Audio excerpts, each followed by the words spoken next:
with the Impromptu Business Cast for the BS Busters. I'm joined by some other folks here, and so now that they're here, let's let them introduce themselves. Starting with my immediate left, KH Anime. What, ladies and gentlemen, this is one like KH Anime here.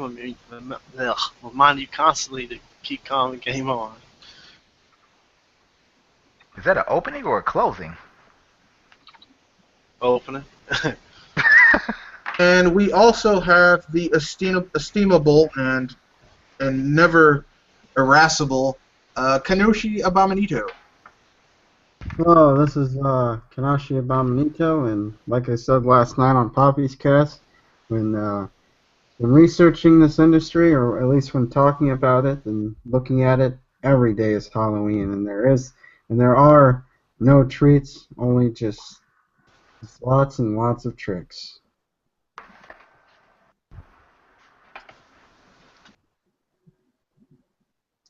All right. We also have Dr. Feelgood. Introduce yourself, Dr. Feelgood. Hey, what's up, everybody? You know who it is, better known as Lord Dynamo. Anyway, let's go ahead and get this started. Okay, then. We're here to talk about the Impromptu Business Cast, which is basically we're going to be talking about the business of making video games. Okay, the business. We're talking about money, profits, earnings, leavings, how people make their money, good business decisions, bad business decisions, and why certain things that you might want as a consumer are a bad idea business-wise. So without further ado, let's get into, I guess, before we start, what exactly is a business? Anyone want to take a stab at that? Well, a business is an apparatus that's ran by a group of people to sell other people a desired product, or basically or the Steve Jobs route. You can say that it's a product that the business owners persuaded the consumers that they needed to have. Okay, that's fairly useful. I'll give you my own definition, which I think simplifies that a little bit. A business is any group or association of people that produce either a good or run a service in order to make money. Right? This can run from someone who has a lemonade stand, all the way up to someone who sells hardware for mainframes and shit like that. That's, a business's sole use is that it's trying to make money. If it's a for-profit business. Now, once you get into the non-profit business model, that's a completely different can of worms. But a lot of the things, even between the two distinct types, for-profit and non-profit, have a lot of the same types of things. So, I guess the best example of talking about business is to start with, Sony. Oh. No, we can't talk about Sony. I'm just trolling. I can't talk about. I'm not going to talk about Sony in this thing because Sony doesn't really release a lot of in-depth numbers about how they're doing financially. They don't tell the whole story with their numbers, so I can't really talk about something that has incomplete information. it's like if someone gave you a timetable and said memorize it, but it goes up to 14, but you're missing like entire sets of functions. So it's like you only have 60%. Like, how can you memorize something where there's only when there's 40% of the information missing? You get what I'm saying? So without further ado, let's bring up the nature of business. I guess we'll start with well, one of the titans of video gaming that went out of business has gone bankrupt like 4 times now. Atari? Anyone? Anyone remember Atari? Yes. Yeah. I remember them. I used to have an Atari, I think it's 2600. Yep. Atari used to be a household name. They used Is it to right? be. Wasn't Atari that company that made a lot of the published a lot of the cheap Japanese anime games? I'm joking, by the way. Because I know Atari just turned into a publisher that published a lot of crappy games, modern Atari. But even I don't even think that Atari even exists anymore. I don't. I'm not exactly sure about. I'm not exactly sure about that. What I do know about Atari is that they have a legacy of. Atari has a legacy of basically, like, Atari when they first started were really awesome, and then when the original founders were there, and then Nolan Bushnell sold it to Warner Brothers, and like there were troubles before Nolan Bushnell sold it, which is why he sold it in the first place. But like it really hit the skids under Warner Brothers, and like they made some very unwise business decisions, like spending like $10 million to get the ET license so that they could get a game out before Christmas, but they only gave the guy like 6 weeks to program the game between getting the license and when Christmas was going to come. So the guy had to basically make a fully functional game in 6 weeks, like for a home console. Like, no one really can do, even today with all the technology we have, most people can't make a fully functioning, like, retail priced game. So now that would be $50 to $60. Back then we were talking $25, $35 to $35 for a game, and they're like, you have 6 weeks to make it. That is insane. And that was Warner Brothers when they owned Atari, because, you know, Warner Brothers has such a great history of making great games, as we all know. But yeah, your guys' thoughts on how Atari as a business worked out. I never really knew Atari. I just knew him by games like Space Invader and Asteroids and all the other stuff. But I know that they were one of the root causes of the crash of the industry because, one, they didn't pay their developers very well, which kind of sounds a little like modern times. They didn't pay their developers very well. They wanted they wanted it to be only known as Atari. So, you know, they didn't want to make the developers into like rock stars or anything like that. So that was the reasoning. That sounds like a PR stunt, PR sort of way of saying we just don't want to pay our developers. We want all the money. We want to ride this wave out as much as we can. And not to mention the ET scandal and the Pac-Man scandal. And a lot of the developers left, and some of them left to create Activision, which, you know, is not the Activision of old. And yeah, Atari just really messed up during the 80s.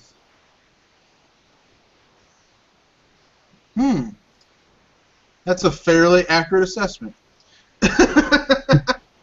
So you would say that the combination of bad industry decisions, bad management, bad consumer, um, uh, consumer products, just a combination of those things caused the fall of Atari.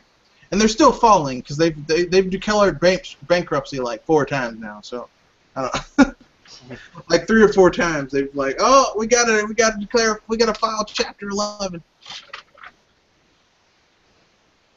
I know.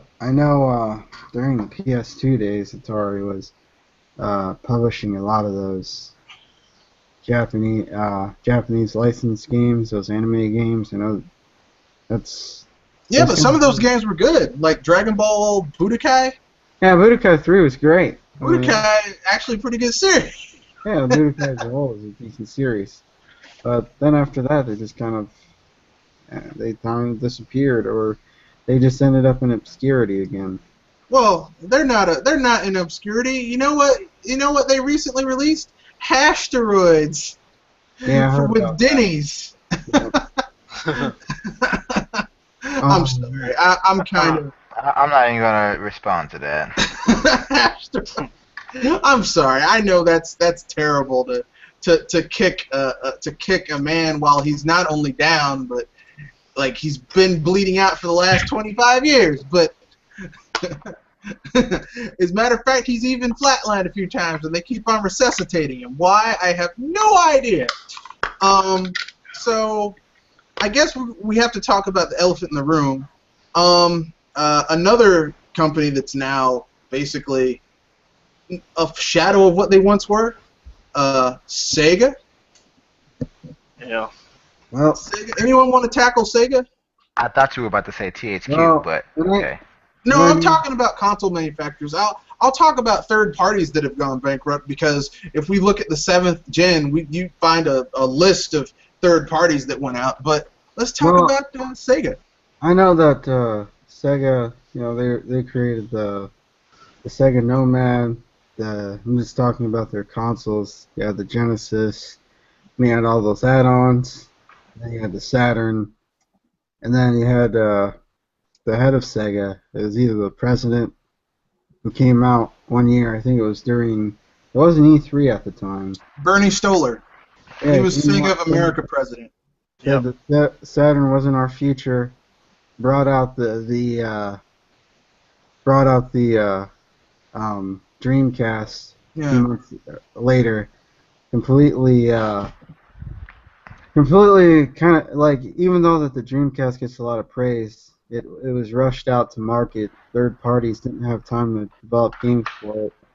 A lot of them dropped the Dreamcast like a bad habit, and also the fact that there was several mistakes that were made during the Saturn era. They didn't port a lot of the Japanese games, which by some, they ported a lot of those Japanese games over. That probably would have helped the Saturn a lot, and maybe gave it another year or so. Gave more time for Dreamcast development. And not to mention the add-ons. You had the 32X, and then you had the Sega CD, and they were overpriced, rushed out products, trying to give the Genesis life because of, the existence of the SNES, and the fact that the PlayStation and 64 were coming out soon. Okay, that's fair enough. That's fair enough. Anyone else want to add to that? Long live Sega, man. Yeah. Long live Sega. Yeah. This industry needs another Sega. True. I completely agree. To me, Sega was the only company that challenged Nintendo, maybe not in the best of ways, but when it comes to game creativity, they challenged Nintendo properly. But Sega's mistakes were, Sega was reactive. Nintendo was innovative, but Sega was basically reactive.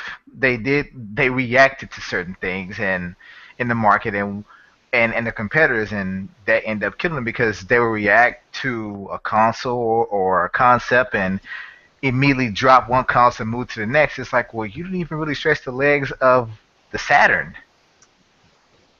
Like they didn't. To me, Sega didn't even do much market research because the Saturn was developed to be the ultimate 2D console. And Yep. the Saturn was a nightmare to. It was like the PS3 was like a repeat of the Saturn. Like it was And just architecturally, it was just so it was complicated to develop for. exactly. And I'm not sure how many of you guys know this, but I think the Saturn was either dual core or tri-core. Tricore. Um, It originally was supposed to be dual core, but Sega got scared when they heard about the PlayStation, and so they added another processor just to like it was one of the most because like you said they were very reactive. Like Sega was like, oh shit, this new shit's coming out. We got to do something instead of just sticking to their guns. I mean, you know.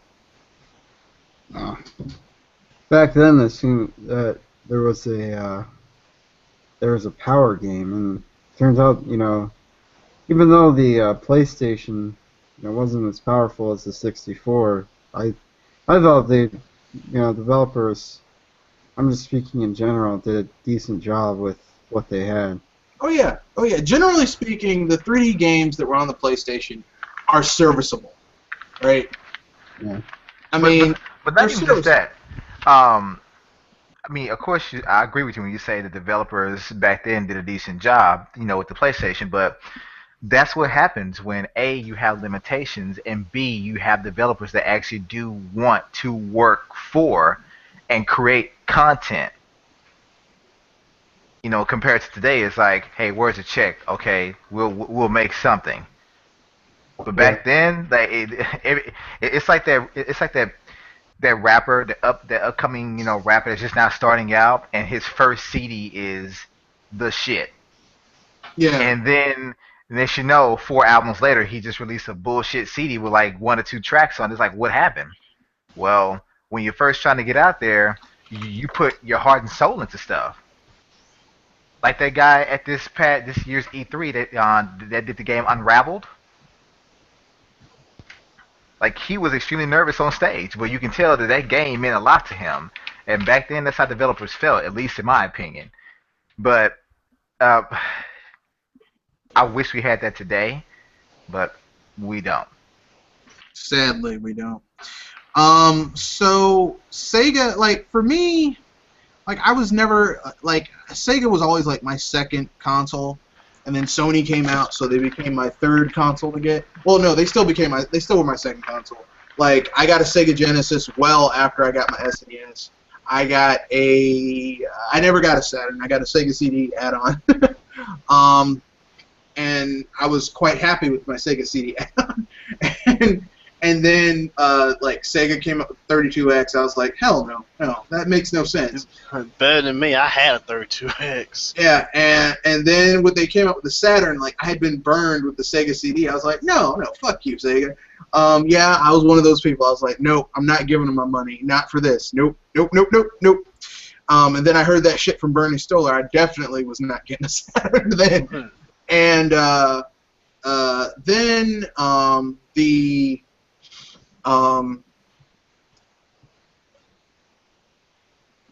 then then the Dreamcast. The Dreamcast was everything I ever wanted from Sega. Great games, quirky games, but the Dreamcast was at the point where Sega was like, F it. They were against the wall. This was their swan song. And the Dreamcast is a hell of a swan song console, but like if Sega had made a few better business decisions, like if they had ended the Genesis when it was supposed to end and just jumped to the Saturn, and to hell with the 32X and the CD and all that shit, and just went to the Saturn. And so what if it not added another core to keep up with PlayStation, because Sony's a tech company. They're going to do whatever the hell they have to do in order to be unique. Be unique. Don't try and be like everyone else.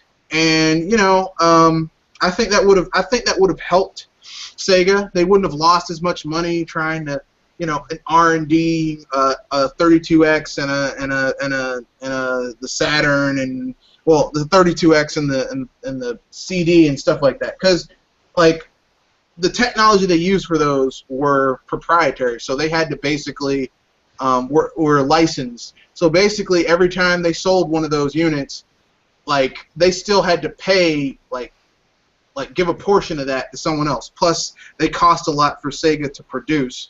They were hoping to make it up with the games, but they killed it off as soon as they saw it wasn't selling enough. So it was like, you know, what the hell, Sega? Can you imagine if Nintendo reacted like that, man? Yeah, yeah. If they were like, "Hey, man, this N64 ain't working, son. Fuck it. Let's drop it." Let's do it. Let's do an N72 Yeah, X.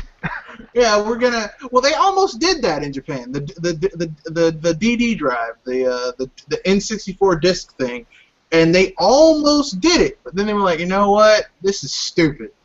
And the N64 disc drive had some things that those of you people who were like, Nintendo doesn't understand features. I'm here to let you know the DD in Japan had web browsing. This is before web browsing was on any fucking thing. Okay, I mean the Saturn kind of had web browsing, but this thing had like a dedicated web browser to do it.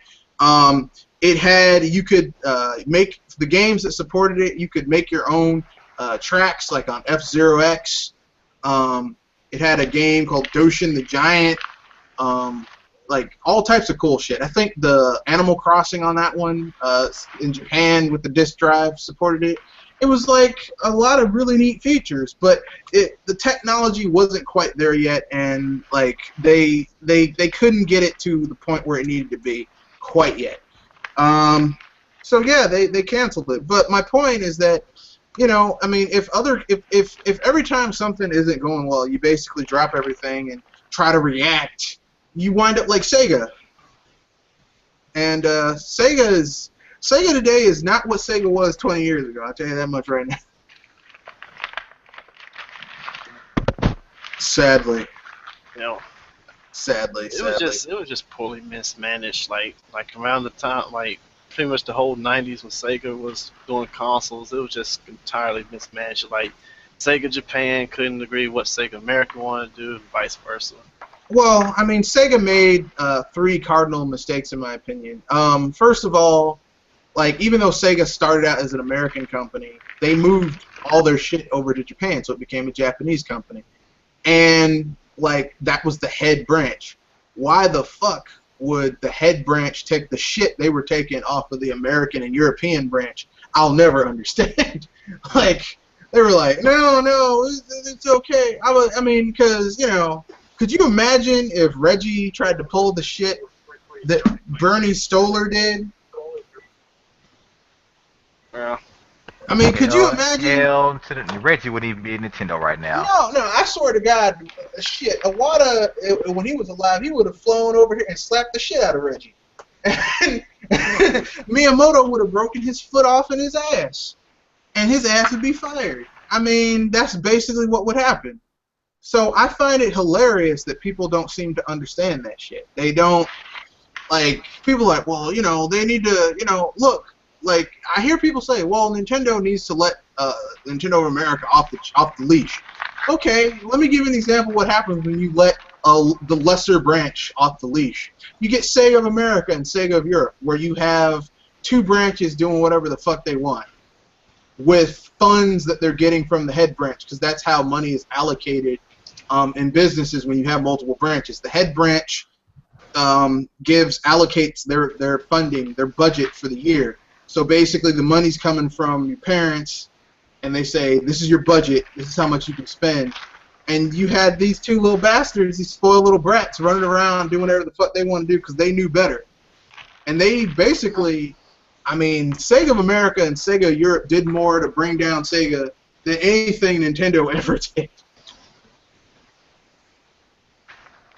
Sadly. Like the 32X and the Sega CD, man. That That was Sega of America and Europe trying to prolong the life cycle of the Sega Genesis. Desperately trying to prolong the life cycle of the Sega Genesis, which was a smart idea. I mean, if they could have gotten that thing to run for 7 or 8 years, go for it. But creating a peripheral that cost about as much as a console to R&D, that you use licensed tech, so every time you sold it, you weren't getting all the money from it. You had to give a cut to, you know, whoever you licensed the technology from. That was not a smart move, but that was, you know, that was Sega of America and Europe. They screwed it up. We do have a Q&A open. Those of you who are listening, you can leave questions. We will attempt to answer them if possible. So, yeah. So, anything else we want to say about Sega before we move on to third-party publishers who've gone out of business? Sonic is dead. They need to take him out back, shoot him like old Yeller, bury him. No! Sonic is not dead. He's just he's had his legs broken and they're in a cast. You know, or What better the hell? yet, That's kind of gruesome, man. or better yet, they can sell him. They can sell him to Dr. Nintendo, and they can resuscitate him, resurrect him. No, man. I'm sorry, but I would so love if Nintendo did pick up that IP, because I feel that they could actually. I feel that since we no longer have the original Sonic team, that Nintendo could do a better job than, you know, who was it, Big Red Button? Well, hell, man. Look, I've got a kid that lives next door to me that makes web games using Flash that could do a better job than Big Red Button. Shit, that's not saying a lot. But I would honestly love if Nintendo picked them up. Yeah, well, you know what they were saying when Sega was going through that bankruptcy proceeding. They said, well, you know, we're in talks. Like people were thinking that Nintendo was going to try and buy them. I was like, hell no, Nintendo ain't going to buy Sega. Do you know how much debt Sega had at that time?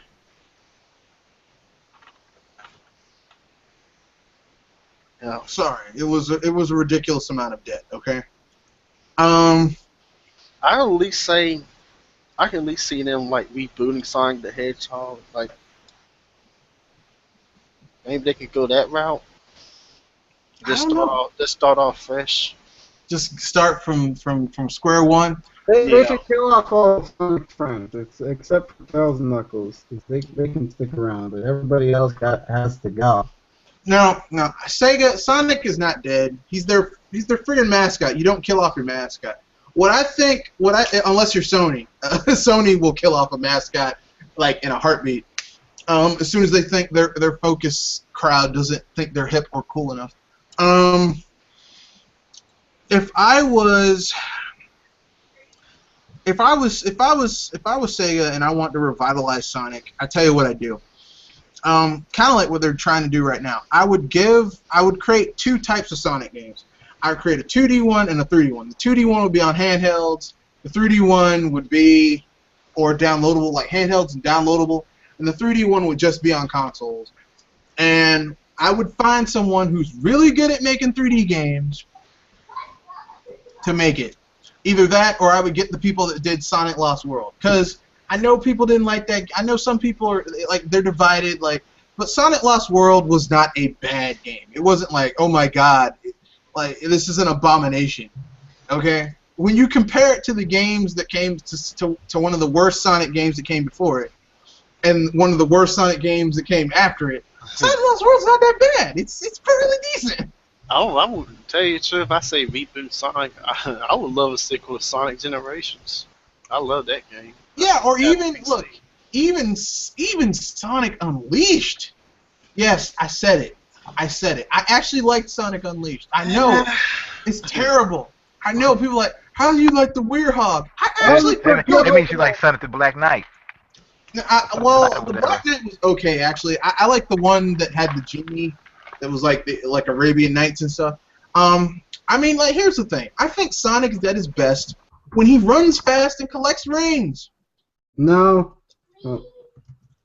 I'm sorry. I would say that some of the characters they made lately, it's like, why is every time, just about every time there's a new Sonic game, it's got to be a new character that we don't care about. Yeah, cream and cheese and like a freaking Wolverine and The shit. last, yeah, it's like, this is how it was. I'm like, Sonic, okay, cool. Tails, oh, no, man, he's a cool little guy. Knuckles, okay, I can deal with him. Amy, I can deal with her too. No, Then he gets to big, oh, no, I can't do him. no, That it was like robot in really. Sonic Adventure, that's that robot E1 or 2 Gamma. It's like, okay, whatever. No, let me put it this way.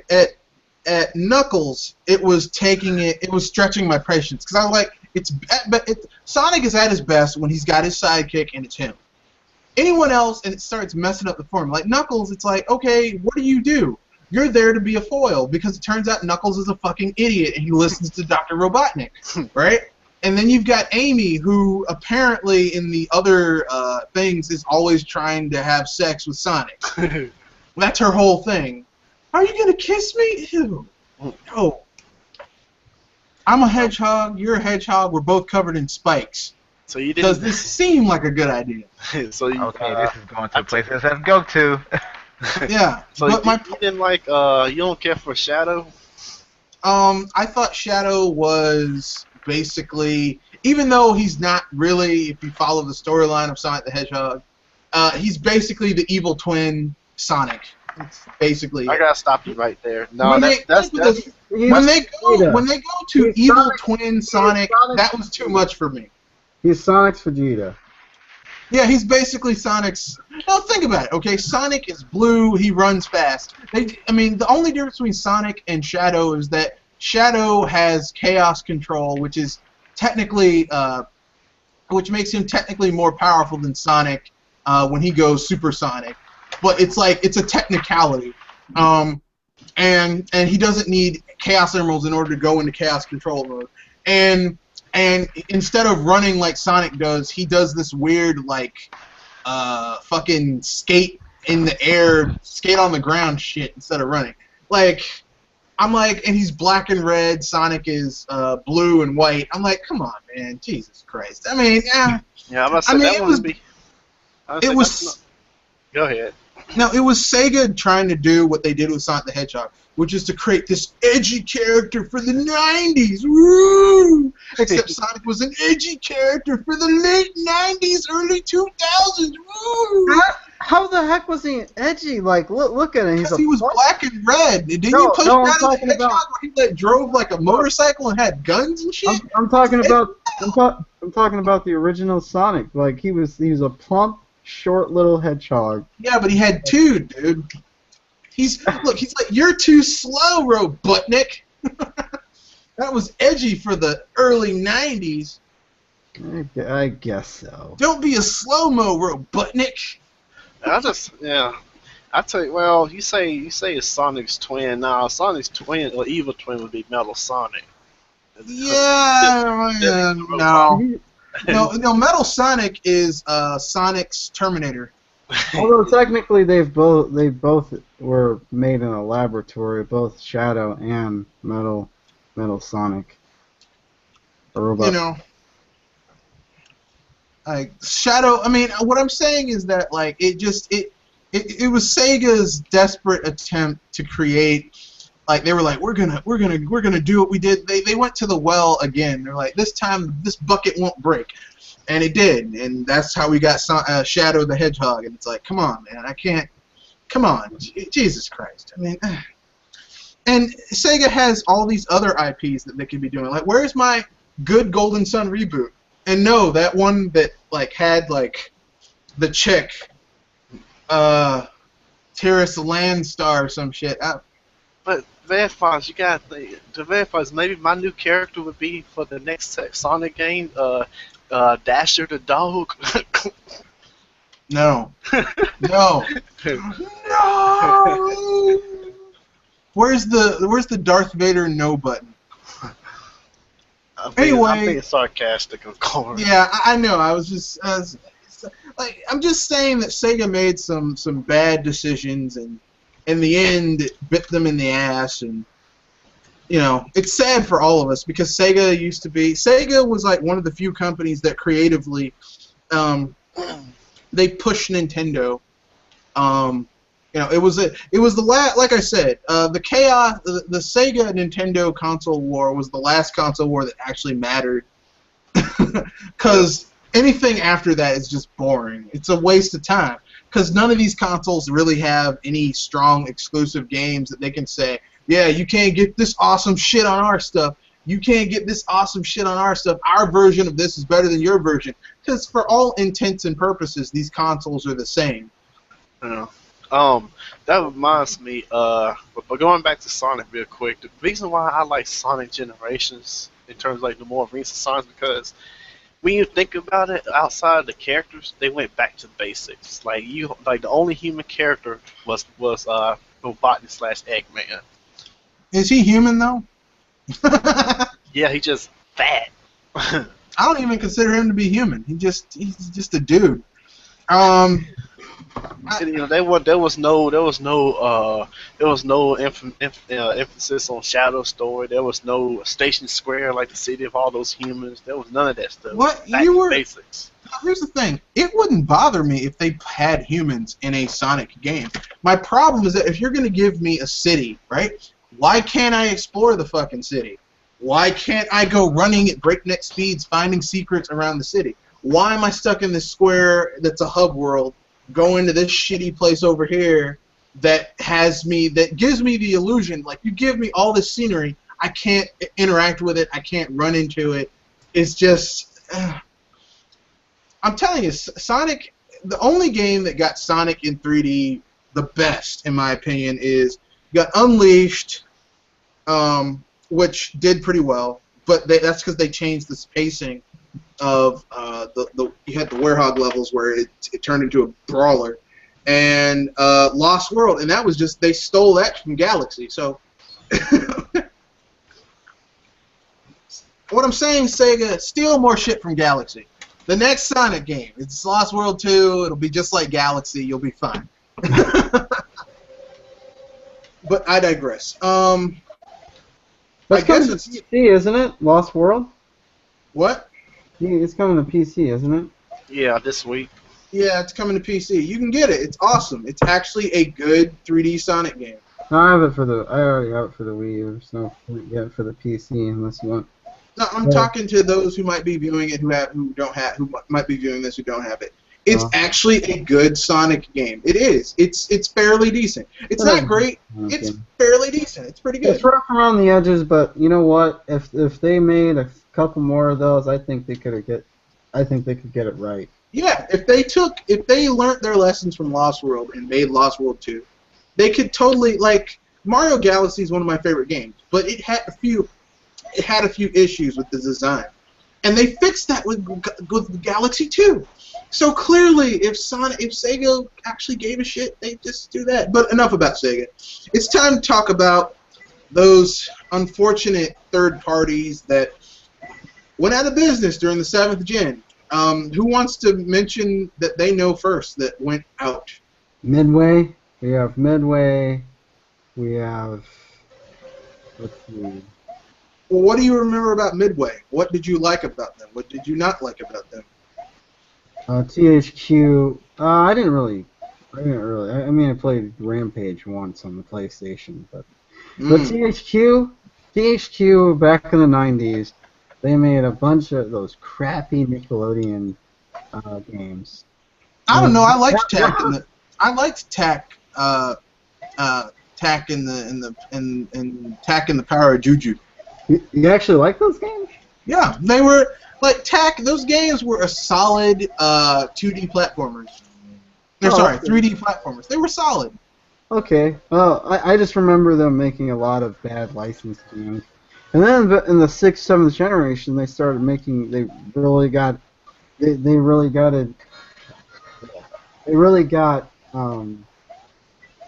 They started making games like Darksiders and. That was a good game. Yeah, Darksiders 2. They're interesting games. I like they were going with those. You also forgot that THQ made some of the best fucking wrestling games of the 5th and 6th gen.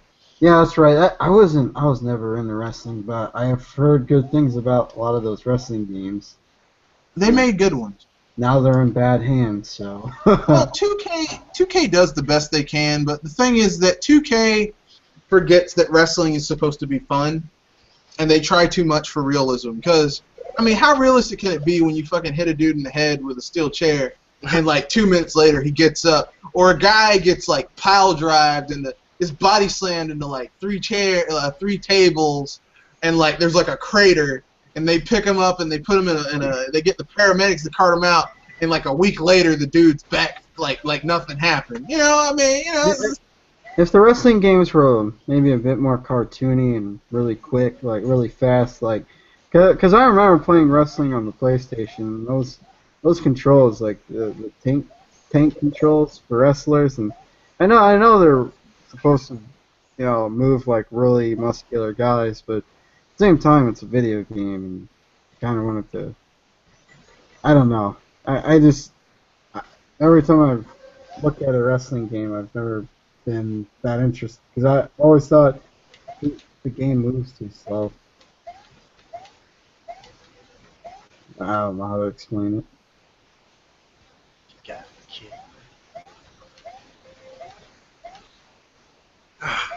Come on now. Well,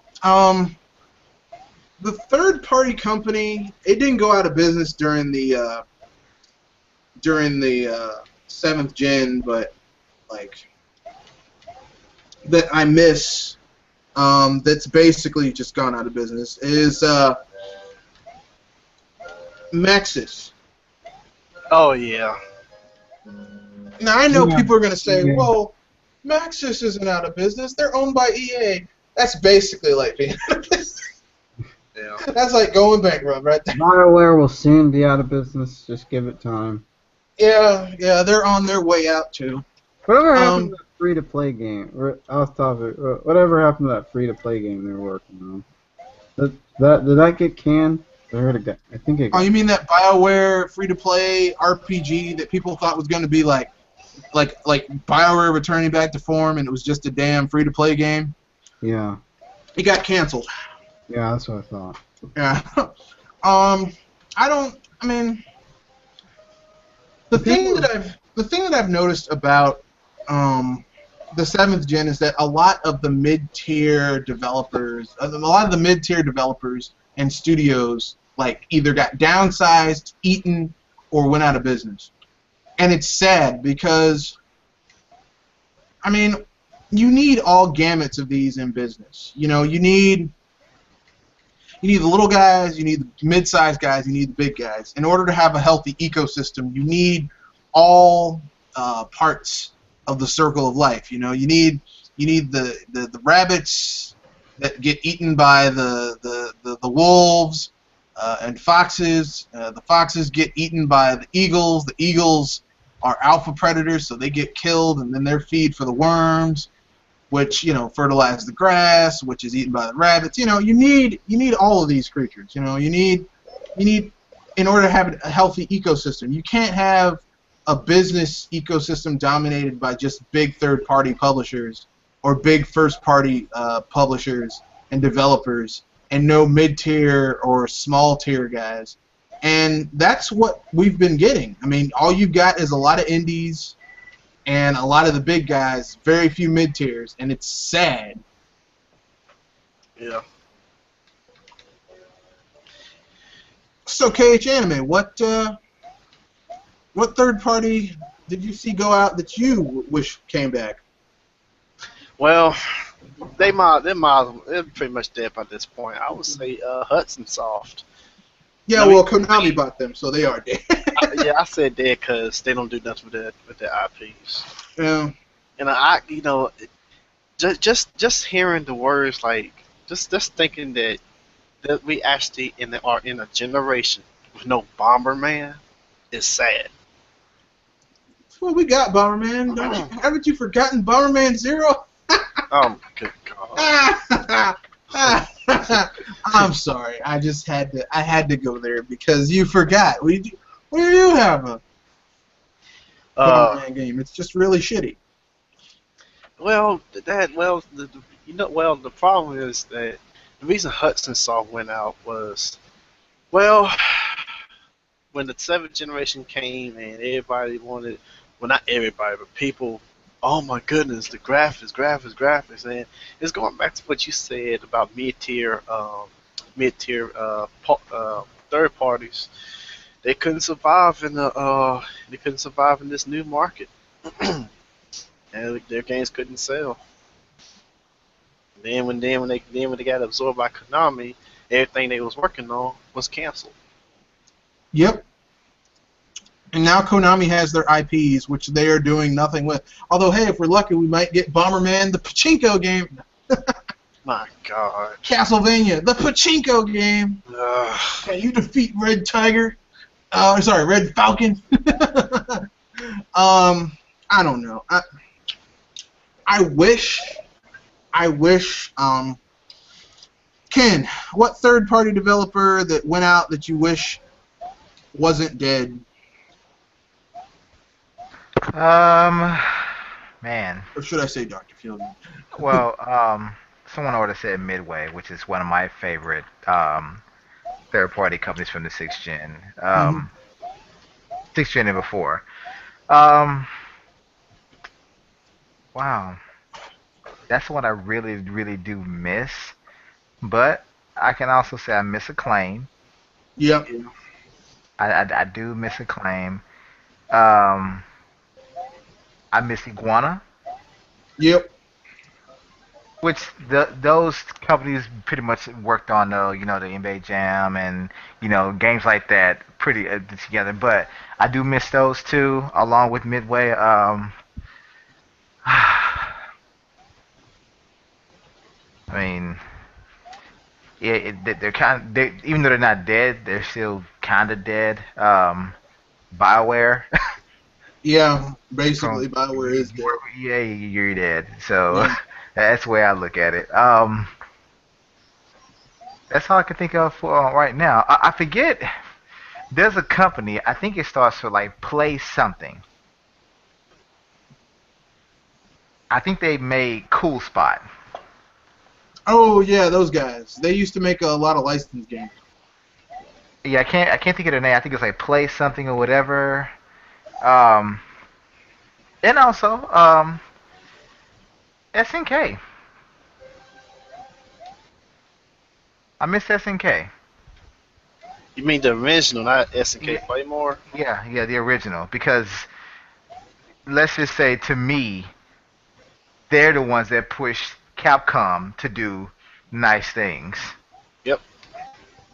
Because while Capcom had Street Fighter, we had SNK had the Fatal Fury, and I mean it did get any better than that. And then when those bastards teamed up together, man, I'm telling you, I called one of my friends a damn lie to his face, and he told me that yeah, Capcom versus SNK. I'm like, dude, they would never team the fuck up ever, ever, and they did. Yep. Sad. Yeah, but those companies right there, I really do miss. And the primary reason why is because the companies that are gone, that we're talking about now, they were all the middlemen. They were all the mid-tier companies, not AAA, not pieces of shit, but they made games that could really take your attention away or take some of your playtime away from a game you were waiting on. Yep. They really were. Like, to me, okay, NBA Jam is a game that you look at now, you're like, yeah, that game is good in small spurts. I played the hell out of that game. Yep. It was just that fun. NFL Blitz is a game you're thinking like, yeah, for they even said I think in one magazine, for someone that wants to just break away from the football sim, this is a game for you. It's like, no, I'm the kind of person that I would play that every time over football sim, every single Yep. time.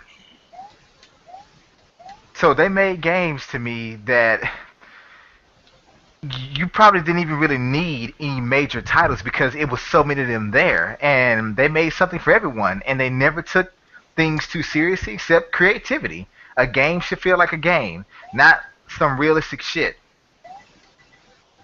And that's, to me, that's why we have so many companies today. No, let me rephrase that. So few companies today that all want to focus on realism, Yep. because the ones that focus on fantasy are gone. Yep. Another company, and I just thought about this because I'm actually looking for. It's two of them actually. I'm looking for games. Like one is on the way. I think somebody mentioned this in a Google Plus post a couple weeks back. But first is Takata, the makers of Ballerina Toshinden. Oh God, that's a damn good game. Yes, so I am actually in the process of ordering one of those now. The one for the Saturn, the Toshinden Remix, which is better than the original PS1 version. So I'm looking, ordering that now. And one more company, they are dead, especially as of late. But to a true gamer, they've been dead for quite some time. And one of their games is actually on the way now. Konami. Oh God, what game Uh, is it? Poi Poi for PS1. The Power Stone before there was Power Stone. Hmm. It was a four-player arena game where basically it was all about picking up items and throwing them at each other. And you have different power gloves. Like one glove, when you throw an item, it will hover around in the air for a bit and then drop on them. You have one glove, whatever you threw, it will blow up. Like it was just like Power Stone, but way before its time. A great sleeper hit party game. And if you look online right now, if you find an unopened copy, it's like $600. Mm. There's another company I'm gonna add into. Pretty much because EA disbanded them. EA Big. Yep. Oh, I can't believe I forgot about them. Oh man. I still have all the SSXs. Oh God. I have the SSX NFL Street, 2000. NFL Street 2, FIFA Street, NBA NBA Street. Street. Who did Yeah, Ready for Rumble Boxing? that was Was that was that Midway. Midway? That's Midway. I love that game. I have Ready to Rumble 2 for the Dreamcast. Yeah, I have it. I have it for Dreamcast as well. I like that game. I always played as the dude with the afro because he looks so cool. Yeah, I remember playing SSX. Those games were fun. They were super unrealistic, but man, they were fun. That was a good thing about them. Yeah, you had a white guy with a afro. Yep. That his special move was he did the worm on this board in midair. So If what? that wasn't exciting, I don't know what is. Why is Mario the only game, the Mario series, the only unrealistic sports games that we get? Like, I can't, no. Oh, he's not the only one. We still get Hot Shots Golf. Yeah, Hot Shots Golf, which, I mean, I'll be frank with you, I like, I got Hot Shots Volleyball, I'm and a that huge, was fun.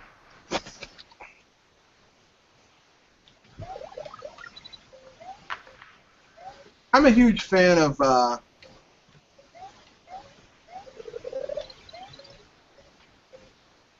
I'm a huge fan of, games that,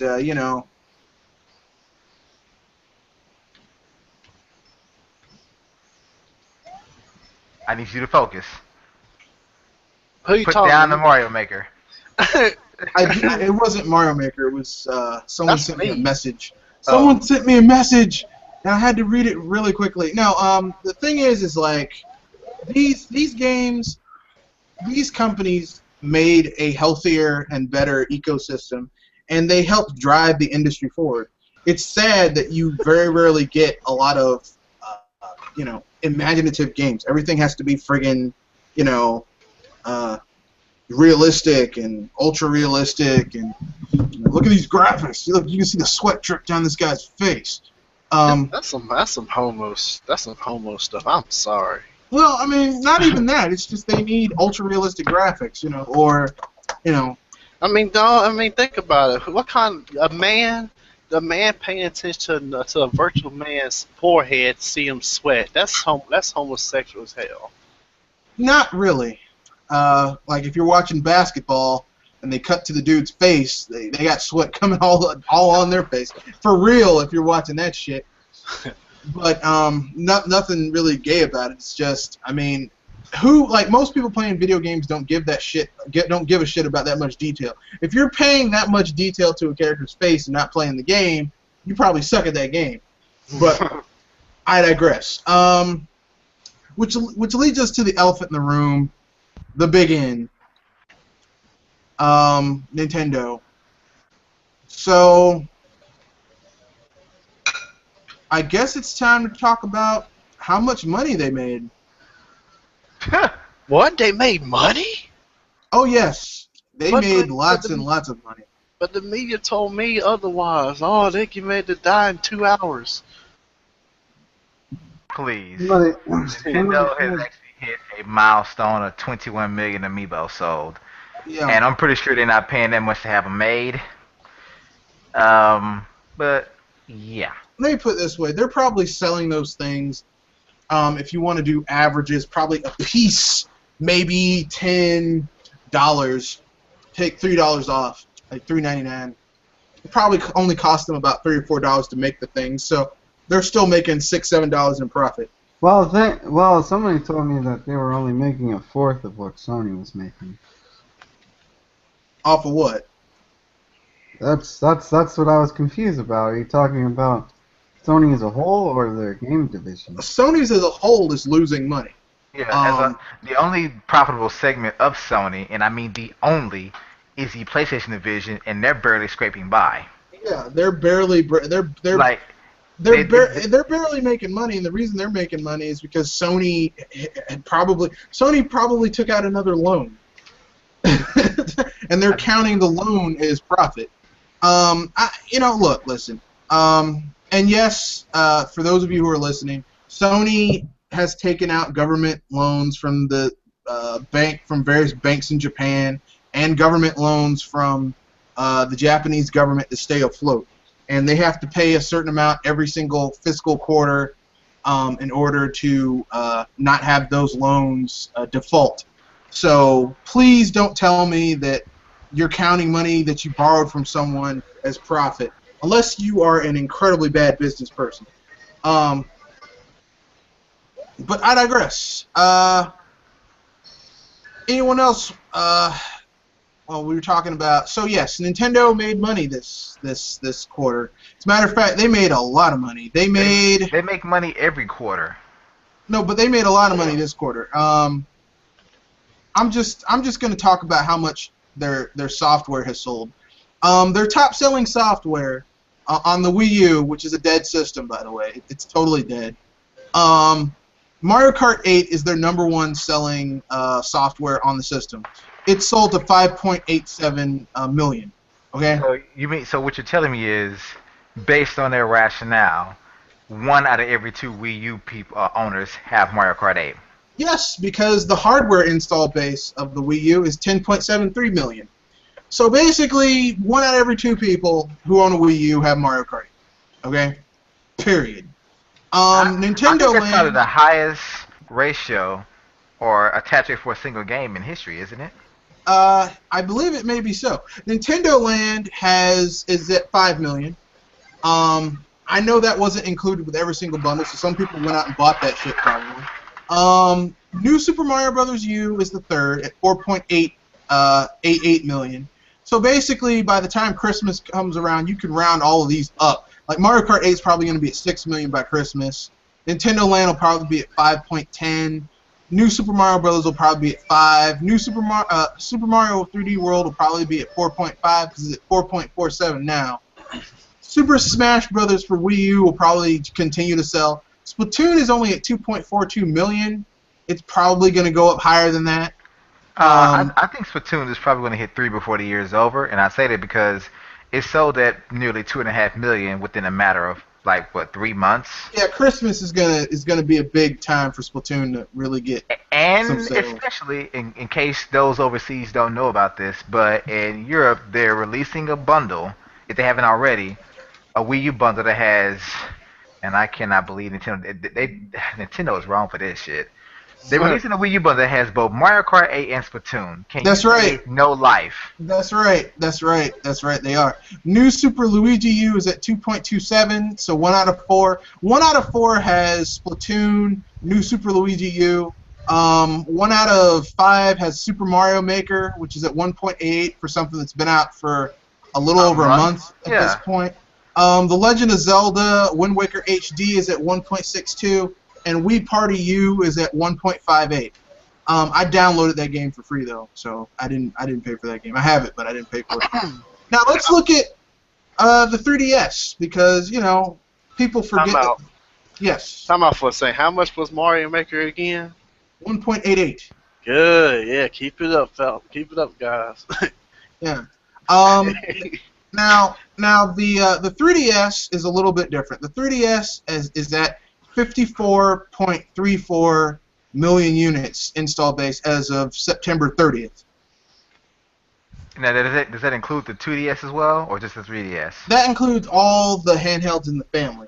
Family. So that includes the 2DS, the 3DS. Well, that's all you got. The new 3DS, all that shit. So where's it sitting at? 54.34. So it'll probably be at like 55 million. Probably around Christmas, and probably go higher than that because it's going to be a big Christmas thing, especially with those bundles they got coming out. Pokemon X and let's look at the So much for the Vita crushing it, right? Well, that's Colin Moriarty said that. He said that the Vita is bound. The Vita is bound to destroy the 3DS, and I'm like, okay, yeah, I'll take that bet. Look, everything that's ever gone up against the Nintendo handheld has gotten its ass handed to it. So yeah, I'll take that bet, Colin. But I digress. Here's the software that's sold relatively well on the 3DS. Let's just round that up to 55 million. Pokemon X and Y are at 14.15 million units of software sold. So, like, over 14 million. Mario Kart 7, 12.19, so over 12 million. Pokemon Omega and Sapphire, 10.5 million. Super Mario 3D Land, 10 million. New Super Mario Brothers, 9.5. Animal Crossing, 9.4. Smash Brothers for 3DS, 7.37. Luigi's. So basically, that means if you combine the sales of, because we're going to do what Sony and Microsoft like to do, combine sales of games, even though they're on different systems. Smash Brothers on the Wii U is 4.03. Smash Brothers on the 3DS is 7.37. So it sold 10 million. It sold over 10 million at this point. So basically, it's almost hit. And some of those people are double buyers like myself. So, I mean, I got both versions. Yeah, that's hit the. I mean, Nintendo made a lot of money. But I digress. Luigi's Mansion, 4.6 million. Tomodachi Life, 4.5 million. And The Legend of Zelda Ocarina of Time, 3.8. So yeah, Nintendo made big money off this shit. Lots and lots of money. And the amount of money they got coming in still, I mean... Lots and lots of money. That's all I can say. You didn't even, well, I guess because I mentioned it, but the Amiibo sales. Well, I haven't even talked about the Amiibo, because like I said, Amiibo is probably cost them $3 to $4 to make those things, because they're being hand done, and some of those factories. I know one of those factories in Japan, and those people aren't working for minimal. Like, people want to get paid a certain amount, but I'm reasonably sure those people might be getting a salary. So I mean, yeah, salary. So regardless, they're getting paid. So whatever. Nintendo making a lot of money. I mean, if you combine the hardware sales of both of their 8th gen devices, both their handheld and their handheld and their console, you're looking at around 65 million install base. And yet, games don't sell on the Wii U. Yeah, no one can make. Apparently, no one can make money on a Nintendo system unless you're Nintendo, which is a fallacy and a misnomer. But I digress. Before we go on, we have questions. The Q&A app is open. You guys can leave questions if you want to. So don't hesitate to leave questions. Okay. All right. So anyone else want to say anything before we go on? And No, Uh, you can go on. Well, not me. How is it? How is it that a company with a supposedly dead console can sell that many units of software, whereas these third-party companies need the Xbox 360, the PS3, the PS4, the Xbox One, and the And PC PC. and PC to break 2 million. Um, that's a good question. As someone who owns a business, I don't know what to tell you. Um, I don't know. Yeah, it's a complete mystery to me. I mean, they say that they don't bring games to the Wii U because they don't sell well, but yet I look at these Nintendo games. I understand they're Nintendo, but you have a game that has an attach rate of 1 out of every 2. 1 out of every 2. And it is a fact that this system has the second highest attach, I mean, the highest attach rate this generation, and the second highest attach rate in history. But yet, games don't sell. I think good games sell. I'm not sure if you guys saw, but I posted a picture earlier today. 30 plus major titles on one system. Yeah, I mean, I don't know what to say except maybe your math is wrong, because I'm pretty sure that a system that has a little over 10 million of an install base, 10.73, I believe. There's no way that someone can make a profit on that, because Mario Kart sold 5 million units, and that was only on one platform. No, actually, it's like 5.8, isn't it? 5.88. So around 6 million units, and that was only on one platform. And you have these big third-party companies, and the people in the media who bow to these big third-party companies, and they can't even break 3 million on Yeah, I six think different platforms. I think What's Watch up? Dogs is a What's good going example. on there? I think Watch Dogs only broke like 4 or 5 million across 5 platforms. Ah, but did anybody? but there's the rub. Watch Dogs is a shitty game. Who knows the sales of Rayman Legends for Wii U? I I think can look up the sales of Rayman I Legends. think for the Wii U, it's the second highest sales on the Wii U. Yeah, in front it's like the 360, I believe. Rayman Legends. Let me look That's a up the good sales. attachment rate for like a console with the sales compared to 360 though. Okay, Rayman Legends. It says the Wii U version sold the most copies. The game sales in 2013 was approaching 1 million. It was released in 2013. I don't know. I think the highest selling version of that game is on the Wii U. I know they ported it over to the Vita and the PC and the Xbox One and the PS3 And the and the PS4. PS4 and the Xbox 360, but I still think that the highest selling version is maybe the Wii U version, Yeah, I or think the if three. I believe the 360 was first, but Wii U was like right behind it. yeah, I think it's either the highest or the second highest. My point is that there's no excuse for you not being able to sell a product on the system, other than you just putting an inferior product on it. But I before we still, get any I still need to get that game, Rayman Legends on Wii U. Yeah, I'm gonna get it, but I'm gonna wait for it to be like $10. Dude, Because fuck Ubisoft. it's definitely worth full price. I would tell you that much. Yeah, it's worth full price, but like I don't feel comfortable giving Ubisoft full price for anything. Like all their games that I've ever bought, I bought on sale. Like I do, because fuck them. We have a question from Rebound King. A lot of people say Nintendo needs to buy this and that, but what purchases by Nintendo do you think would actually make sense? Rebound King. So, anyone have any I I go should. first. They should. Oh, go on. I was gonna say that I do believe they should buy Atlas Okay, all right. because I mean, since Capcom is still, you know, fucking up. Since they're still going down a toilet, they just haven't been flushed completely yet. The only other company I know that actually makes a good 2D fighter, technically and visually, is Atlas for the Guilty Gear franchise. And of course, Atlas also makes RPGs, but I think they should buy Atlas because that would secure them having a good 2D fighter. Because right now they don't have a solid, like, good 2D fighter on the Wii U. They really don't. And Capcom doesn't want to port, Street Fighter over because of whatever reason.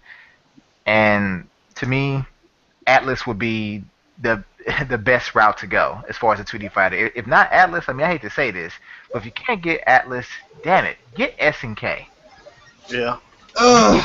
If you give me exclusive SNK games on the Wii U, if you give me a new Samurai Showdown, you give me hell, give me World Heroes. I don't care. Just if you Metal give me, Slug 8. but even still, if you give me those games, fine. So Atlas is my first choice because they're still very much relevant. If not Atlas, please bring back one of the old guards, SNK. All right. By them. Okay. Who wants to go? I think Kenoshi wanted to say something.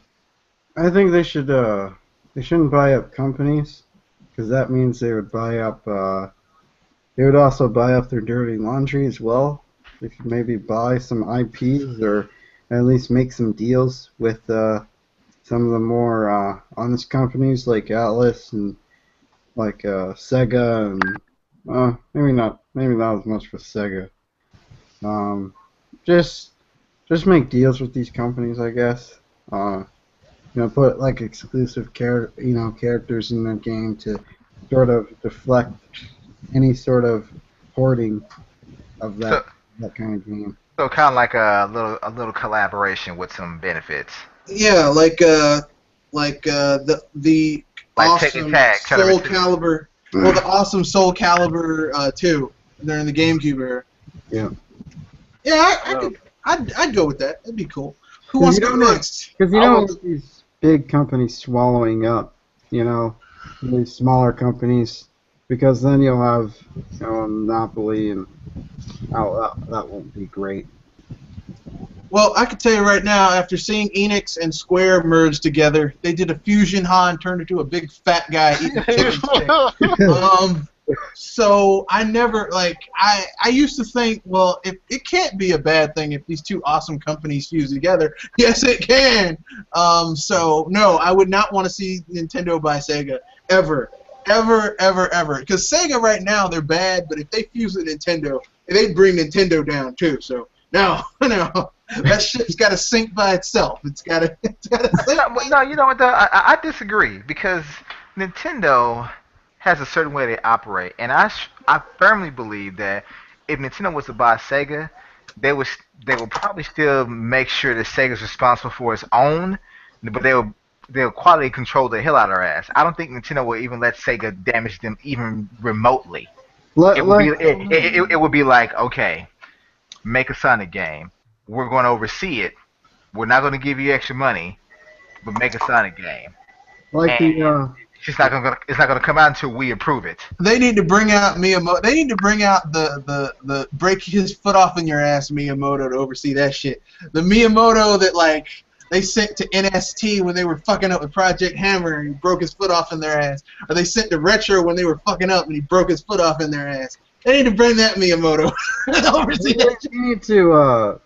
The thing is, that I know the counter argument to Nintendo. Well, remember the 1980s when they had a big monopoly? Well, those were scarier times. Those were scarier times.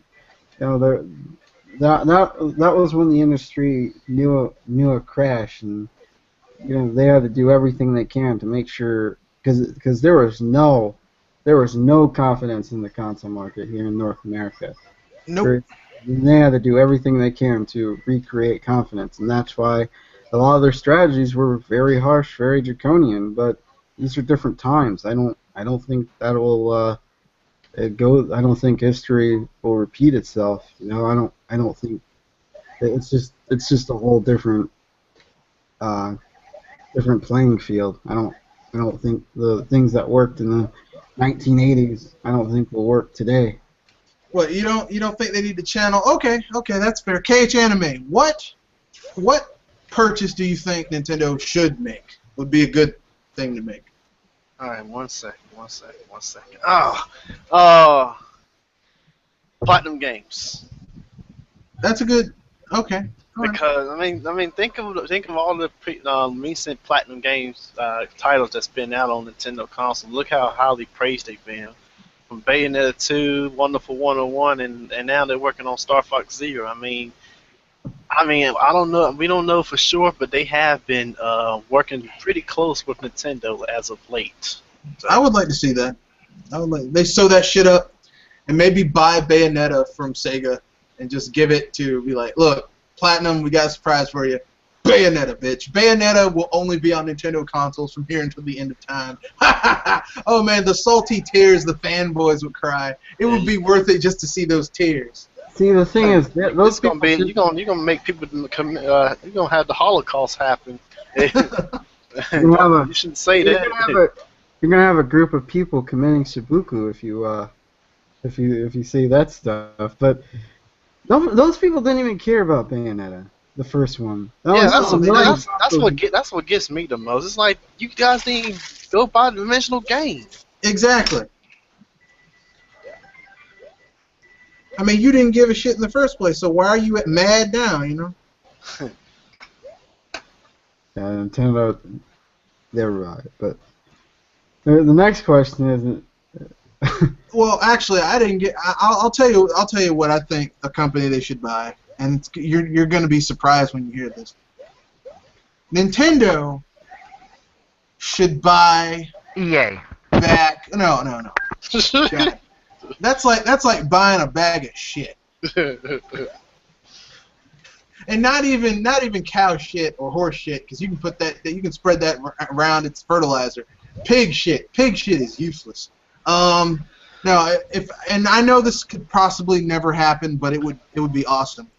Buy back Rare's IPs: Banjo-Kazooie, Conker, Perfect Dark.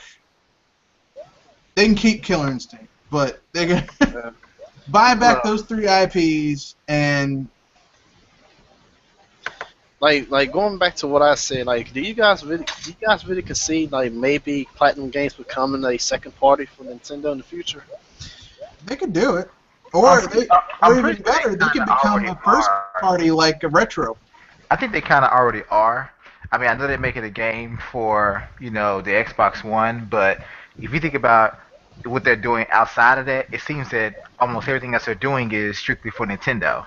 Yeah. It seems like this deal they did with Xbox was probably hatched around the same time that Nintendo resurrected Bayonetta 2, so it's just contractual obligation. But let's say that this Scalebound sells decent.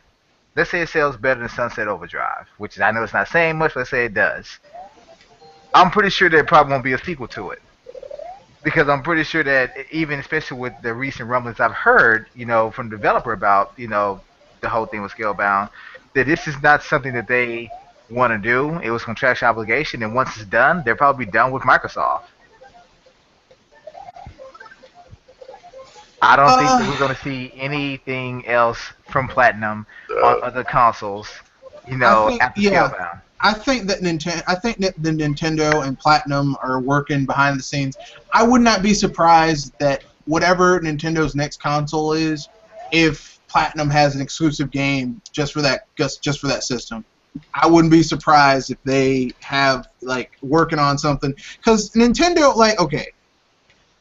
business-wise, the big third parties have been snubbing the shit out of Nintendo. Now, it's backfired on because Microsoft isn't money hatting, Sony can't afford to money hat, so they're like, shit, we got to put our games on other consoles. But it's too late. They burnt the bridge. They burnt that bridge. So now it's like Nintendo's like, I see you motherfuckers for what you are, you two-faced sons of bitches. So they're gonna work with people who want to work with them. So you got your Platinums, your Atlases, your Sega to an extent, all that type of stuff. So they're gonna do what they need to do, and I wouldn't be surprised if whatever Nintendo's next console is, Platinum's like, yeah, man, look at this shit. Launch game, Platinum. Although I really wish they made a fucking Wonderful 101 too. But whatever. We have another question here from well, it's a comment. Nintendo should buy Sony. This was done by Sophia Wright. So if you guys are mad, don't send your complaints to me. Send them to Sophia Wright. That's a first. Nintendo, Usually it's the other way around. Nintendo should not buy Sony, because if they bought even if they bought the PlayStation division, they would have to buy all that fucking debt. And Yeah, no, Nintendo buying Sony is like a fool buying Pandora's box. You don't want that in your house now, do you? Or the Ark of the Covenant. Like they would buy their debt, and Sony has so much debt that's just a bad idea. Okay, any other topics anyone wants to bring up before we wrap things up? So, I'll bring this up, and it's just kind of a troll thing, but I'm also kind of curious about it. Okay. But this whole, and I know it's not a big controversy, but this whole Halo 5 controversy. Oh yeah, people are talking about the advertising versus the actual story, and yeah, I'm kind of curious about that. Now, disclaimer: I don't have an Xbox One. I am a Halo fan. I do have an OG Xbox and Xbox 360. I had interest in the game, but I was never hyped about it. But after hearing that the story is nothing like what they showed in the trailers, it's like, then why the hell were we shown that? Because they were trying to hype people up for the shit. Like here's the thing. I played Halo 5 last night at my friend's house, where we had our Halloween party, and they kind of like casualized it a little bit. And if you're like a hardcore Halo fan, you're probably not gonna like how they did it. If you're just getting into Halo, it's a nice addition, but if you're a hardcore old school Halo fan, you're not gonna like it. And that's about it. Well, you see, I'm old school because I haven't really enjoyed Halo since Bungie pretty much went down separate ways. Well, the thing about there's a Halo fan, on a podcast, basically talking about how the story makes more sense if you're really into the lore and if you've read all the books and whatnot, but it doesn't make sense if you're just a casual player, which that Halo 5 falls into the whole grimoire card trap.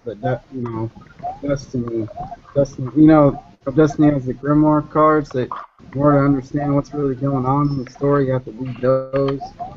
And it's just pretty bad if you can't explain your story within the confines of the game. Then that's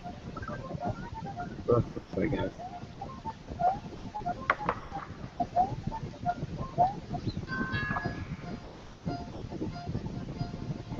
Well, that was my only question. Like I said, I was just a little bit curious about it. I'm not trying to troll the fan base, but I just thought that was probably some of the biggest misleading advertising that I've ever heard of, besides advertising for a bad movie, maybe.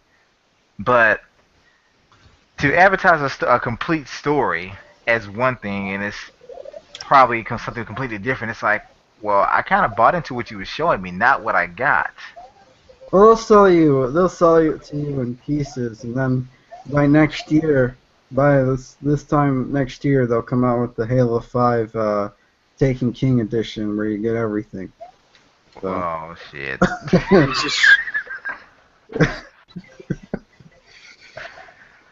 Oh no! Somebody died. I mean, like, Halo 5 is not a bad game. It's not as good as Halo 3 or 2. I'm sorry, it's not. It's better than 4, but not as good as 3 or 2 or 3. Which proves only one thing: the fact that Bungie split into 343, and like the staff of Bungie split with 343, and the rest went over to Activision. to make that piece of shit Destiny. Half of Destiny is still not all that good. I'm sorry, half of Bungie is still not that good. So whatever. Any other topics before we wrap things up? Anyone want to plug anything, promote anything, bring up something, a pet peeve, some bullshit that they're tired of hearing? Anything? I'm tired. Oh, go ahead. I think one of the mentioned this earlier in Poppy's podcast last night. The whole argument that for the longest time people were talking about how the Wii U was going to end up like the Dreamcast, not accounting all of the other things that Sega was doing that led up to the demise of their console making days.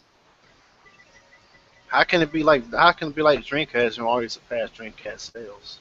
Well, my thing is, I hear people still saying that this is Nintendo's worst selling console. I'm like, you must not know about the Virtual Boy. Exactly, because the Virtual Boy sold less than 1 million. I'm like, and I have one of them, so I know what I'm talking about. And it's like, did you really just say that? It's like, selling 10 million plus consoles in the course of 2.5 years is not bad. And at least Nintendo says, sold through to customers, not we shipped or we sold. Vague. Yeah, we shipped. Which doesn't mean shit. And let me add this too. Mighty funny that no one pay attention to Xbox One sales. It's still around 13 million. What? Halo didn't save it? Halo didn't sell 5 million units in a day? Hasn't it been like 13 million since like last year? Well, when they first announced it, to my recollection, the numbers that they said they had shipped 13 million, which means they shipped to retailers, not necessarily sold through to consumers. Nintendo sales figures have always been sold through to consumers. Sony has been all over the place. They say they sold 25 million, they shipped 23 million, but they never have released, solid sales data. They never released this is in someone's home being played or utilized, whatever. Well, why do we get so I'm not talking about you guys, but let's talking about like the community as a whole. Why do we get so flustered over sales? We're not getting paid by these companies. Well, we aren't getting paid, but the thing is, you have to understand human nature. And humans are social creatures. We like to be together, and people want to feel like in their head that their choice was correct. So they want to be part of the in or popular crowd. So people feel like, hey, this thing sold over 100 million units in its lifetime. I was with the popular group. This thing sold only 10 million. I was with the unpopular group. I don't like that. I wasn't in the popular group. And a lot of people are fucking gullible and feel the need to be part of a group. They're group creatures. I'm an only child. I'm not a group creature. Well, should I say humans are stupid? I'm like, yeah, no denying that. Should I buy Taylor Swift's Bad Blood because it's still selling gazillions of copies? Well, it's popular. Somebody likes it. Look, I'm not saying it's right. One hit wonder. That it's the way to go, but human beings are like that. We like popular shit. And like a lot of people like me, everything I've always gotten, I consciously had the choice of getting it. I didn't get it because it was popular. I got it because it had something that I liked about it. You know what else is popular? AIDS. No, AIDS is pretty good. This is popular. Well, right there. Yeah, those amiibos are at 21 million, and they're only going to go up as Nintendo releases more of that shit. So.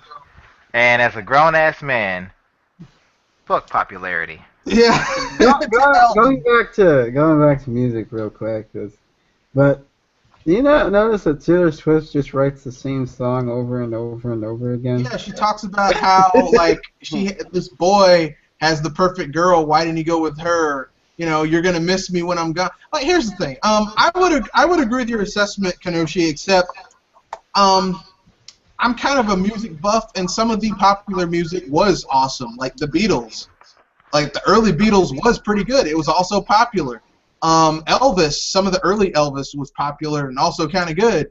Frank Sinatra, Dean Martin, Ella Fitzgerald, Louis Armstrong, Charlie Parker, the Temptations, Diana Ross and the Supremes, Smokey Robinson. I mean, like, popular music doesn't because something's popular doesn't mean that it's automatically good, but it also doesn't mean that it's automatically bad. I'm just saying, why do people feel so bad if they go with something that's not popular? There's nothing wrong with everyone that likes R&B, and you happen to like Metallica. Well, I guess I should probably clarify. I don't particularly like that kind of music. I don't have anything against it, but it's just that why can't we have a console that's niche? What's wrong with having a niche console? Because niche has become a very offensive word, pejorative word. Like, everyone thinks everything. When people forget that some of the best things in the world are niche. Like, like the best restaurants that are not chain restaurants are niche. You got to know about some shit. You got to know somebody named Fred who tells you how to get there. You got to go down a back alley and around the corner and knock on the door 3 times in a weird pattern, and you go in the back and they've got like the best soul food ever, but the only way you can get in is if you know someone who knows someone who knows someone. Well, is it better to please the general audience or to know your audience? I would say there's room for both.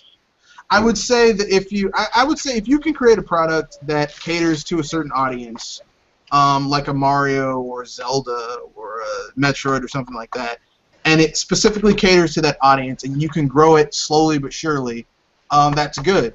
I mean, it's great to have something that can hit everywhere, like a Wii or a DS or some shit. But, I mean, if you can be niche as well, that's good too. Because niche has less competition. Exactly. Because no one else can do it. Like, who the fuck else can make a game like Nintendo? Exactly. That's a very niche product. By its nature, it's very niche because no one else can do it.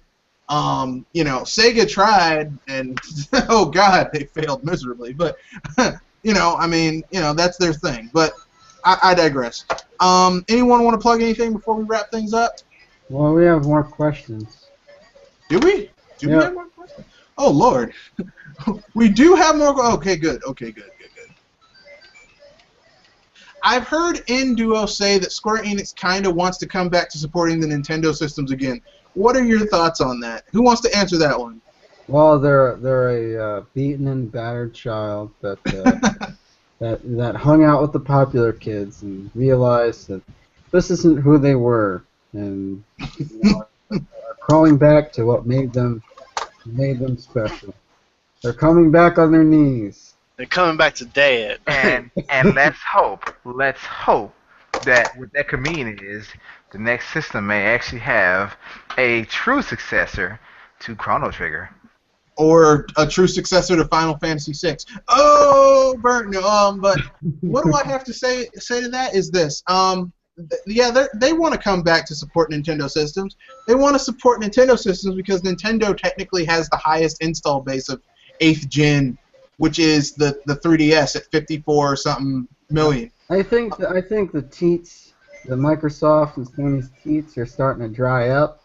Well, Microsoft said we're not cutting any more checks to you motherfuckers, and Square Enix is like, oh shit, especially Square Enix America that made these sweetheart deals with Microsoft because they're fucking stupid. Yeah, I mean, yeah, they're gonna come back because. I mean, here's the thing, okay? When you are a developer or a publisher, or both, like Square Enix is, you have to weigh how much it costs for you to make a game versus how big the install base is versus, how many units you can legitimately sell to the base audience on that thing. There is nothing that I mean, JRPGs don't do well on Xbox platforms. Go ask Dr. Feelgood about how that Blue Dragon. How much you pay for that Blue Dragon? $15. Yeah. Yeah. You want to know how much Chrono Trigger costs on the SNES? $115. Well, I was gonna say 100, but it's probably gone up since then. It is $115. I looked at it last night. Blue Dragon was made by the guy who Blue Dragon was made by Hironobu Sakaguchi. Okay.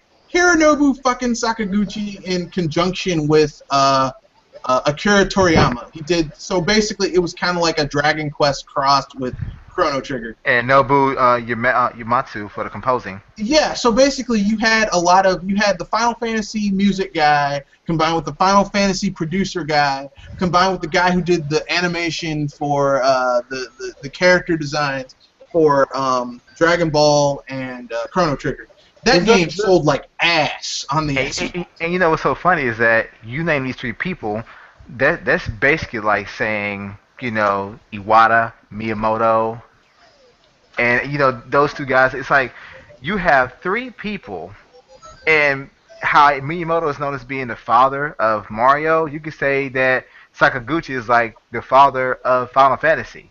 Yeah. Because almost every Final Fantasy, he was not only just the executive producer, but also the director. Yep. Does it still belong to the Xbox 360, or was it ported over to the PS3 at all? You mean no, I think no, there it was will never be because Microsoft money had it to be made. But there was a sequel on the DS. Yeah, on the DS, yeah, and It's called that Blue didn't sell Dragon well, Plus. that didn't sell all that well either because people didn't like that it wasn't an actual RPG. It was like one of those like army games where you had units and shit and you sent them play. Tactical RPG. It wasn't even an RPG. It was like I don't it think was it like was. Pikmin. I don't think it was tactical either. Yeah, it was like Pikmin. It was kind of like that Mana game on the DS where you had like units and you could like send them places, but it wasn't even. I mean, it wasn't an RPG. And when people think of that guy, they want a fucking RPG. Okay, they don't want this watered down shit. But whatever. So what do I think about Square Enix? Yeah, they want to come back because they got all this shit they have to fund. They no longer are getting a check from Microsoft because Microsoft's like the bank is closed. So they're like, well, shit, we're gonna have to start putting some shit on the 3DS. They're gonna do so. You're gonna see Dragon Quest 6 get Dragon Quest 7 get localized. You might see Dragon Quest 10 come over. You might see Dragon Quest 11 land on. You're gonna see Dragon Quest 11 land on the 3DS in America. You're gonna see games come over that before were not coming over. So, yeah. Next question. What kind of things would you like to see in Yooka-Laylee? I just want a 3D platformer with, you know, a cute animal killing shit. That's all I really. I just want Banjo-Kazooie just with a different creature. That's it. That's all I really want, and that's what they're giving me, so I'm happy. Yeah, same here. I'm just glad to see 3D platforms finally making a turn. So we got 2D platforms done by indie. So maybe Yooka-Laylee is the start of it all. And I need a collectathon. I need to be able to collect shit like pages or notes or something, coins. I need to collect stuff. Okay, and I need boss battles. I've seen boss battles where I like pick up shit and throw it and recognize the pattern and smash on a dude's head. Shit like that. Whatever happened to that 3D platformer had in time that had art style like Wind Waker? They claim that they were having difficulty getting it to run. You talking about Wild? No, it was this game where you play this little girl with a magic hat and she like has to go through these levels. They released like a demo for it on the Kickstarter, but it like they're having difficulty getting it to run on certain OSs. So like they went back to the drawing board. I don't know, man. It's one of those things. Man. Just like, I was looking that game looked interesting too. I wanted that Lobo wrestling game. It was like it had this wolf creature that like wore a wrestling mask and did wrestling moves and shit. And that came to the Ouya first, and yeah, I was like, man, you shouldn't have signed that deal with Ouya, because the Ouya is just, Ouya is ass. But you know what though? I can say this about the Ouya, because I still have small interest in it. At least they were trying to do something different than be like everybody else. Yeah, they were trying. But, they really did try. I mean, even though it may be a favorite system, at least they were trying to be. They could have easily just made another system just like a 360 or. Well, no, they couldn't because they didn't have the money for it. You can get an Ouya for like $30 if you look hard. It's real cheap. But I'm just glad they at least attempted to do something different because Yeah. everybody else just seemed to copy and paste. Oh, look what they're Uh, doing. We can do it too. yeah. I mean, the Ouya was a good idea, but the execution was ass, Yeah, and that's why it it failed. was piss poor. They didn't like they had no launch games for it. They were like, there's an Android micro console, and that same shit you can play on your phones and tablets. You can play on this shit. It's like I don't who who wants to play a phone or tablet game on a TV? I don't like what audience is this for? But I digress. The last question is from Stephen O'Brien. The last one was from Stephen O'Brien too. With Playtonic Games launching Ukulele next year, do you think it's possible we might see a resurgence of interest in 3D platformers? How do you think Playtonic will affect the industry in the coming years? I think we already answered part of that. I hope they come back. Shit. Yeah. It'll pretty much be like a resurgence of Rare during the N64 days of all the 3D platformers. I would love that shit. Everyone would love that. I would love a resurgence of rare type 3D platformers, even if they're from indies, because that was a wonderful age for gaming. Collectathons, exploring a world, doing shit, interacting with shit, and Chris Stamper, I know I know the Stamper brothers are now working at a mobile game thing. You guys need to get your shit together and make that Conker's Bad Fur Day inspired spin-off. And I need to see a giant flower with boobs. Sorry, stamens. Like they had in Conker's Bad Fur Day. So with that being said, I think that's all of our questions. And so, anyone want to plug anything before we wrap things up? Subscribe to my channel. Or else. No, I'm joking. He won't find you and beat you like Liam Neeson Taken style. Dr. Feelgood, anything you want to plug? Yeah, a little bit. I will be starting to upload things besides Splatoon. About since, time. since KH Anime here, I guess he's tired of getting his ass with me recording it. So I'll be uploading some retro games as well, like Streets of Rage. Now, of course, I know Andre. Shout out to GBGI and you. He does the Streets of Rage maker videos. Y'all should check those out. So I'm not doing those. I actually just be doing the game. But yeah, look out for some retro videos. I still have some Splatoon stuff I need to put up. Yes. So yes, it's a couple of nice ass whoopings that. No, some of those matches were bull crap. But look out for some content. I'm gonna also be doing a few troll videos, kind of like Mr. T, but just not that high quality of editing. But a few little troll videos here and there. Okay, all right. Kanoshi, anything you want to plug? Okay, I guess he's busy. Oh, sorry, I forgot I was on mute. I may be doing a podcast next week called The Cupboard Under the Floorboards, or The Cupboard Beneath the Stairwell, and we'll be basically talking about how certain segments of the gaming community are seen as beneath other segments of the gaming community. So it'll be like the children under the stairs, basically. Yeah. Or the Harry Potter reference.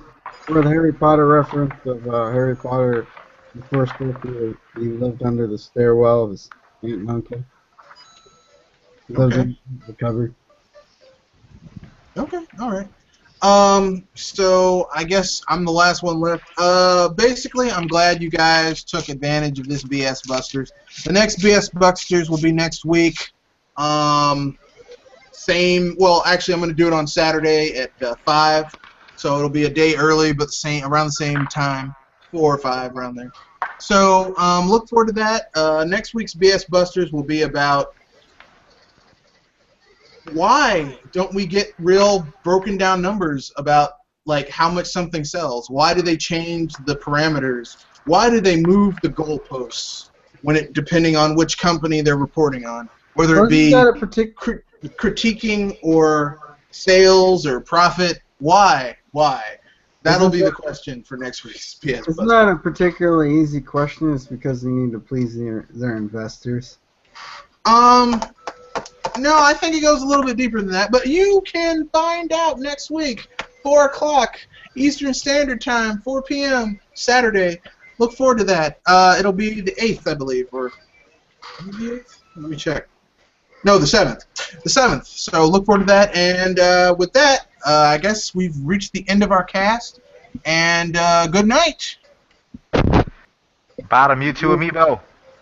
Or else.